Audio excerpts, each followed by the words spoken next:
Oyentes amigos, voy a invitarles una vez más a que abramos las Sagradas Escrituras para continuar con nuestra meditación acerca de la serpiente de bronce. Leeremos nuevamente el capítulo 21 de Números y vamos a leer desde el versículo 6 hasta el 9. Y Jehová envió entre el pueblo serpientes ardientes que mordían al pueblo, y murió mucho pueblo de Israel. Entonces el pueblo vino a Moisés y dijo: hemos pecado por haber hablado contra Jehová y contra ti. Ruega a Jehová que quite de nosotros estas serpientes. Y Moisés oró por el pueblo. Y Jehová dijo a Moisés: hazte una serpiente ardiente y ponla sobre una asta, y cualquiera que fuere mordido y mirare a ella, vivirá. Y Moisés hizo una serpiente de bronce y la puso sobre una asta, y cuando alguna serpiente mordía a alguno, miraba a la serpiente de bronce y vivía. Que el Señor bendiga su palabra. El Señor Jesucristo dijo en Juan capítulo 3, versículo 14, y como Moisés levantó la serpiente en el desierto, así es necesario que el Hijo del Hombre sea levantado. Qué lindo es leer el versículo 7. Hemos pecado por haber hablado contra Jehová. Era lo único que podían hacer, humillarse y, reconociendo su pecado, acudir a quien podía librarles. El primer paso hacia la reconciliación es la confesión sincera de nuestras faltas. Y esta palabra va para los que somos cristianos y para los que no son. Está escrito en Proverbios, el capítulo 28, versículo 13, el que encubre, el que tapa su pecado, no prosperará, mas el que los confiesa y se aparta, alcanzará misericordia. No puede un cristiano vivir feliz habiendo cometido un pecado y no confesarlo al Señor. No va a alcanzar la misericordia y el perdón si no confiesa al Señor y se aparta del pecado. Lo mismo suele ser con aquel que no es de Cristo. No podemos tapar nuestro pecado haciendo obras caritativas, cumpliendo con ritos y ceremonias, con rezos y responsos. No, así no se limpia el pecado. Está tratando de encubrirlo a su manera y por sus propios méritos. Obraron así los israelitas, sin duda, aleccionados por el pecado. ¿Por qué digo que ellos obraron esta manera de arrepentirse, aleccionados por el pecado? Porque yo leo en el Salmo 78 y el versículo 34 estas palabras. Es Asaf, el cantor y compositor de himnos y salmos en Israel, que dice en el Salmo 78, verso 34, si los hacía morir, es decir, Dios los hacía morir, como en este caso picados por las serpientes, entonces buscaban a Dios, entonces se volvían solícitos en busca suya. Por eso me atrevo a decir que obraron así, de arrepentirse y confesar, porque estaban aleccionados por el pecado. Dios les mandó la muerte y ahora se dan cuenta y comienzan a arrepentirse. Las serpientes hicieron en el ánimo de este pueblo y en su actitud posterior lo que Moisés no había logrado con sus persuasiones, con sus predicaciones, con sus exhortaciones. Las aflicciones cambian, y esto tómelo muy a menudo cristiano, y también amigo oyente, las aflicciones cambian a menudo los sentimientos de los hombres hacia el mismo pueblo de Dios, enseñándoles a valorar aquellas oraciones que tiempo atrás habían menospreciado. Ahora dicen, ruega a Jehová, y Moisés oró por el pueblo. Se evidencia aquí y así la mansedumbre, la paciencia y espíritu perdonador de Moisés.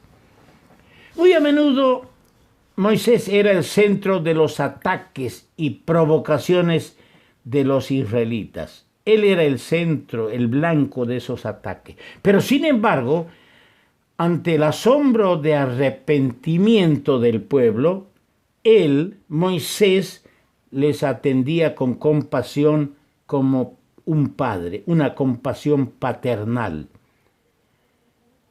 en manera semejante a la que vemos en Samuel. Samuel también, así lo leemos en primer libro de Samuel capítulo 12, el versículo 19.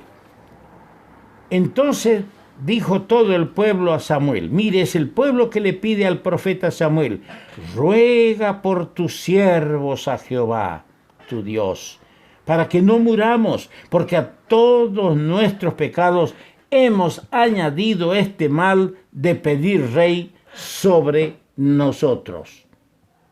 ¿Y qué dice el versículo 23 de este mismo capítulo? Samuel les dice, así que lejos sea de mí que peque yo contra Jehová, cesando de rogar por vosotros. Antes os instruiré en el camino bueno y recto. ¡Qué hombres de Dios! ¿Qué ejemplo me dejan a mí? Te dejan a ti. Moisés, el hombre manso y humilde, que era el blanco, era el a quien le atacaban, siempre estaba presto, con paciencia, con mansedumbre, con un espíritu perdonador, a orar por ese pueblo rebelde, lo mismo que Samuel. Dice el versículo 8 que hemos leído, Jehová dijo a Moisés, hazte una serpiente ardiente, hazte una serpiente ardiente. La imagen de una serpiente de bronce debía ser elevada, cual una bandera a la vista de la congregación. Dios proveyó un remedio adecuado a la necesidad.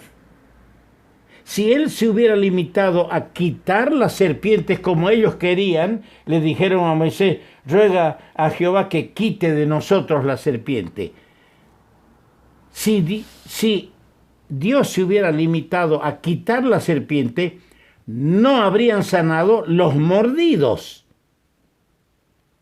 Se hubieran sanado aquellos que no fueron mordidos. Él proveyó un remedio que a la par que recuperara a los moribundos, también salvara a los vivos. ¿Se da cuenta del valor? Pero el mérito no radicaría en la serpiente, en el símbolo, sino en el arrepentimiento que divinamente estaba indicado. Una vez el Señor dijo, para que todo aquel que en Él cree, hablando del Hijo del Hombre que sería levantado, en Juan 3:14, en el verso 15 dice, para que todo aquel que en Él cree no se pierda, mas tenga vida eterna. Dice, y en el verso 8 que hemos leído, y a cualquiera que fuere mordido y mirare a ella vivirá. En este caso, la salud del cuerpo fue ordenada para ser emblema de la salud del alma, y esta por medios tales que la razón típica en este caso que existe entre la serpiente levantada y el Cristo sobre el madero se advierte o ve en Juan 3, 14, 15. ¿Qué dice? Ya lo hemos dicho.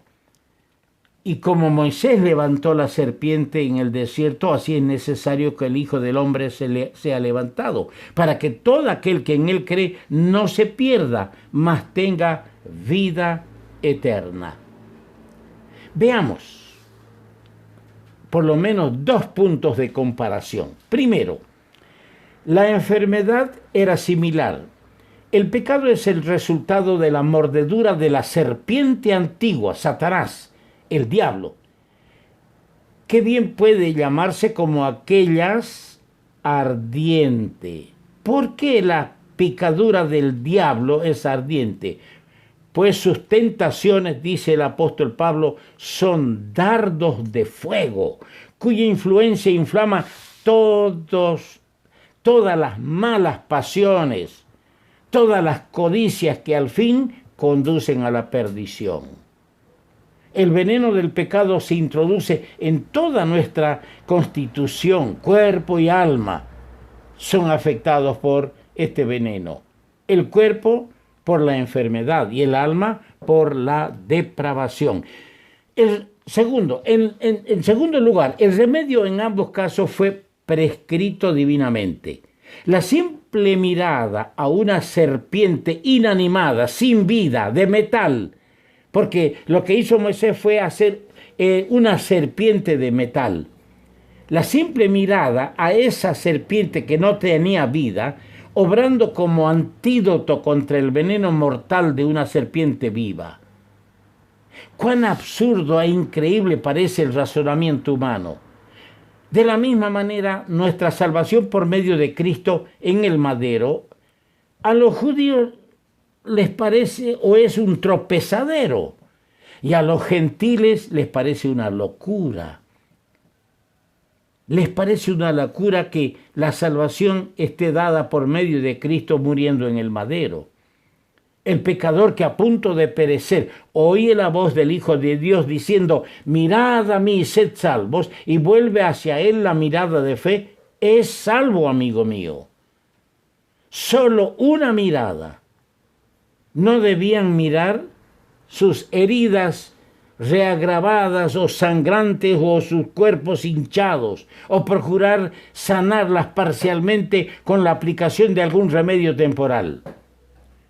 Es así el asunto de nuestra salvación, renunciando a todo otro tipo de procedimiento y sencillamente mirando al Señor levantado en el madero para nuestra salvación, experimentamos los beneficios de su misericordia salvadora. Ya lo hemos leído, para que todo aquel que en él cree no se pierda, mas tenga vida eterna. Lo que produjo la cura era formado en la semejanza de lo que los hirió. Fíjese, no miraban a un ángel, miraban otra serpiente ahí arriba levantada, y fue precisamente una serpiente la que los hirió. Así también nuestro divino Salvador, aunque perfectamente libre de pecado, fue hecho en semejanza de carne de pecado. Todo esto se produjo en circunstancias cuando los israelitas no tenían derecho a esperar nada de la misericordia divina. Pero Dios, en su misericordia, trató sus males dándoles vida y salud en vez de muerte y juicio. De la misma manera, amigo oyente, cuando éramos pecadores, estando muertos, Cristo murió por nosotros. La serpiente levantada no producía ningún efecto si no era la mirada. De igual manera, si los pecadores desechan la justicia de Cristo o desprecian los beneficios de su gracia, sus heridas serán fatales. Cristo en el madero no salva. Escuche bien, Cristo en el madero no salva si no es mirado por la fe del pecador herido por la serpiente Satanás. Cristianos y creyentes, recapacitemos. Una mirada de fe al que ha muerto en la cruz, al instante la vida te da. Dice un himno que cantamos. Ojalá que mis oyentes amigos recapaciten y miren ya a Cristo como su Salvador. Una mirada de fe. Dios les bendiga.